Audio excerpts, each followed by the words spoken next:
인터넷을 능가하는 발명이라고 저는 생각을 합니다. 그게 다 맞다 하더라도 내가 사는 그놈의 주식이 안 오를 수 있다는 거예요. 주식은 무엇을 사느냐보다는 얼마를 베팅하고 언제 속절일절할까, 그게 훨씬 더 중요해요.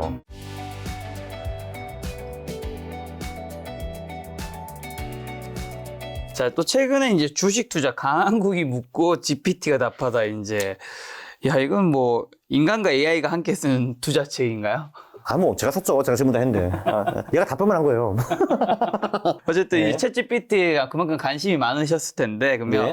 챗GPT 기술 좀 어떻게 보시고 최근에 4.0도 나왔잖아요. 네, 나왔어요. 네. 앞으로도 계속 주식시장에 돈을 부르는 키워드가 될까요? 아니면 NFT, 뭐 메타버스처럼 이제 버블로 인해서 좀 깔아는 키워드가 될까요? 솔직히 이쪽 관련 주식이 무엇이고 잘 될지는 전 잘 모르겠거든요. 근데 저는 발명 자체로는 인터넷을 능가하는 발명이라고 저는 생각을 합니다. 한마디로 이게 그러니까 인간이 사는 모든 걸 다 바꿀 것 같고요. 물론 그 절대 승자가 챗 GPT가 될지 아니면 거의 뜬금없이 뭐 아마존이나 구글에서 다른 기술을 가져나와가지고 역전을 할지까지는 제가 당연히 이제 모르는 상황이고요. 한마디로 이 기술을 1, 2년 내로 빨리 습득하지 못한 자는 많이 도태가 될 것이고, 그러나 반대로 초창기의 기술로 이제 활동을 할 수 있는 사람들은 돈을 아마 많이 벌 것 같습니다. 그래서 이제 이 책 같은 경우도 이제 이게 생산성이 어마어마하게 증가했어요. 이게 제가 4시간 만에 초고를 뽑았고, 제가 영어로 뽑았는데, 저기 그거를 번역을 한 다음에 번역물을 보면은 좀 불충분한 부분이 보이잖아요. 그럼 추가 질문을 했죠. 그래서 2주 만에 썼어요, 이 책을. 네. 그래서 사실 제가 10년 동안에 한 100권 정도 쓰는 게 목표였는데, 저도 목표를 지면서 좀 어려울 수 있겠다 했는데, 될 것 같아요. 제 있으니까 이제. 네. 지금은 제가 그 로맨스 소설을 한번 도전을 하고 있습니다. 왜냐면은, 야, 강원국이 저걸로 로맨스 소설 쓸 수 있으면 대단하다라고 생각해가지고, 근데 그것도 이미 다 있더라고요. 어떻게 쓰는지. 어쨌든 종목은 잘 모르겠으나 챗GPT AI 이쪽은 크게 발전하는 시대를 바꾸는 키워드가 될 거라고 보시는 것 같네요. 맞아요. 예. 네, 그거는 이제 확실할 것 같아요. 예. 저도 이 책 쓰고 나서도 하루에 1시간은 무조건 얘랑 대화를 합니다. 예. 그냥 무조건 집에 가가지고 주로 이런 거 물어줘. 너를 통해서 어떻게 돈을 벌 수 있니? 그럼 친절하게 답을 해줘요. 예를 들면은 우리 지금 유튜버들이잖아요. 근데 그 이제 뭐 그런 것도 해줘요. 그러니까 그 영상을 찍으시오. 그러면은 영상을 어떻게 찍는 거야? 하면은 제가 예의도 대줘요. 예를 들면은 챗GPT 돈을 버는 6방법 해가지고 그 영상 시나리오를 적어줘 하면은 쫙 적어준 다음에 그 시나리오를 가지고 AI 영상을 만드는 법도 가르쳐 주거든요. 그래서 이렇게 하는 거야. 무궁무진해요. 네네. 가장 뜨거운 건 2차 전지잖아요. 2차 전지. 예, 예. 지금 화면에 보이는 것처럼 에코프로 같은 이제 에코프로요? 종목은 네네. 예. 엄청나게 올랐고 예. 예를 들면 또 최근에 오른 저희가 뭐 추천주가 아니라 여러분 예시입니다. 예시. 예. 뭐 금양 같은 종목 보면 아주 그만 안 봤는데. 네, 미친 듯이 올랐는데 네. 어떻게 보세요? 이 종목이 아니라 2차 전지 섹터에 이렇게 뜨겁게 오르는. 사실 제가 차도 없어가지고 2차 전지에 관심이 사실 없어요. 왜냐면 이제 어차피 뭐 산업과 기업의 지식으로 투자하는 사람이 아닌데, 근데 저는 이 빙의는 할 수 있죠. 자, 이거를 보고서 데이비드 라이언이나 마크 미러빈 투자를 했을까? 안 했을까? 그거는 제가 해볼 수 있습니다. 네, 해볼 수가 있는데, 보면은 일단 그들이 지금 상황에서 살 가능성은 사실 없어요. 이제 그들은 공통점이 있는데, 일단 상승을 이제 쭉 한 다음에 그 중간에 이제 몇 주간 횡보를 하고 쉬어가고 거기서 다시 재돌파할 때 이제 들어가거든요. 제가 근데 한번 요 시점도 봤어요. 혹시 그들이 이쯤에 들어갔을까라고 이제 제가 그들한테 빙의를 해서 봤는데, 요 당시에 이제 50일과 200일 이동평균을 보니까 횡보하고 있더라고요. 그래서 그들이 생각하는 상승 추세가 아니었어요. 그래서 그들은 아마 요때 안 들어갔을 것 같아요. 그리고 지금도 안 들어가요. 지금은 이제 너무 많이 올라있기 때문에 여기서. 근데 이제 이 위에서 이 주식이 이런 식으로 이제 뭐 횡보를 이렇게 한 다음에 다시 재돌파할 때는 그들이 들어갈 거예요, 아마. 네. 그 다음에 또 중요한 게 있어요. 이제 그분들이 사실 무엇을 사느냐도 중요한데 얼마 정도 베팅을 하느냐 이런 게 사실 훨씬 더 중요하거든요. 왜냐면은 내가 산 주식이 100% 올랐어. 90입니다. 근데 내가 10만 원 샀으면은 10만 원 버는 거고 1억을 사면 1억을 버는 거잖아요. 근데 이제 그분들이 그런 것도 되게 정확하게 명시를 해주셔야 돼요. 얼마를 들어가야 되는지. 자산이 1억이라고 하면은 이분들은 보통 5에서 10%로 시작을 합니다. 근데 5에서 10%, 그래서 맥시멈 베팅이 처음이 10%예요. 근데 왜 그렇게 하냐면은 그분들이 그 이렇게 횡보해가지고 돌파할 때 들어가면은 그 주식은 무조건 오르는가? 그게 아니에요. 그분들도 승률이 겨우 50%입니다. 50%인데 그럼 반반이라는 거잖아요. 근데 그러면은 그분들이 돌파를 했는데 이 주식이 8% 꼬꾸라졌다 하면은 그들은 무조건 손절을 날립니다. 이유 불문하고. 그러면은 반대로 생각해 보면은 1억을 가지고 1,000만 원을 들어갔는데 8% 손절 치면은 80만 원을 날리는 거잖아요. 그게 총 자산의 0.8% 정도입니다. 그러면은 한 번 날려도 큰 타격이 없는 거잖아요. 0.8%니까. 그 대신에 그들은 반대로 1,000만 원을 들어갔는데 이놈이 1,300만 원으로 올라버렸다 하면은 그때 추가 매수를 하더라고요.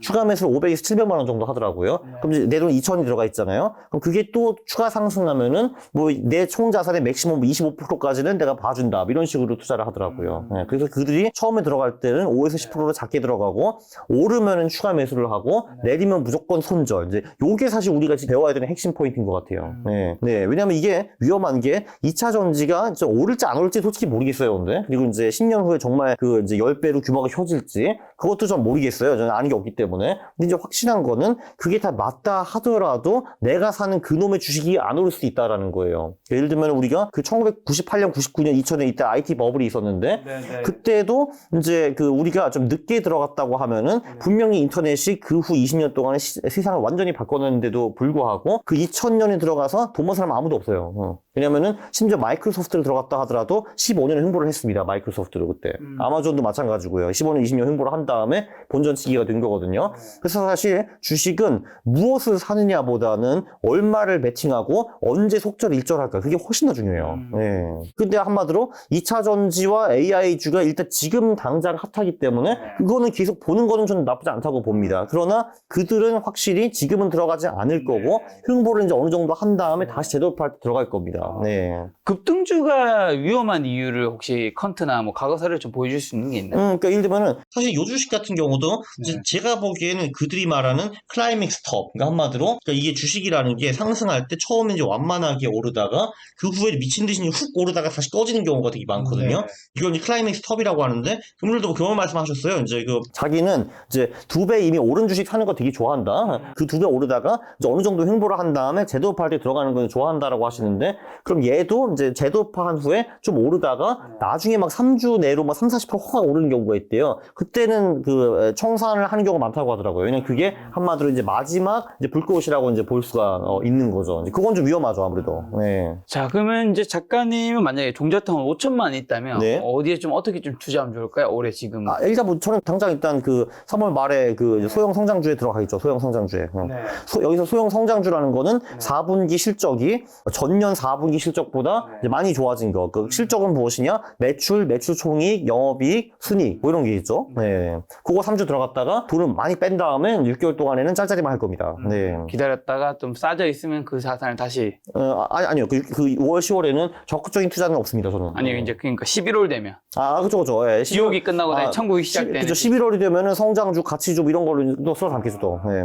그럼 최근에 이제 좀 만나보시는 투자 고수분들이나 좀 부자분들은 네. 재테크 좀 어떻게 하시고 어떤 주식에 좀 관심 가지고 있는 것 같은가요? 데이 트레이딩 하시는 분들은 그냥 뭐 다 똑같아요. 그냥 AI 뭐 2차 전지, 뭐 그 전에는 엔터테인먼트였고, 아마도 그분들은 그렇게 하는 것 같고, 뭐 장기 투자하는 부자들은 제가 최근에 많이 못 말하면 안 돼요. 네. 몰라요, 사실. 김 작가님은 어떠셨어요? 지금 만나신 분들은?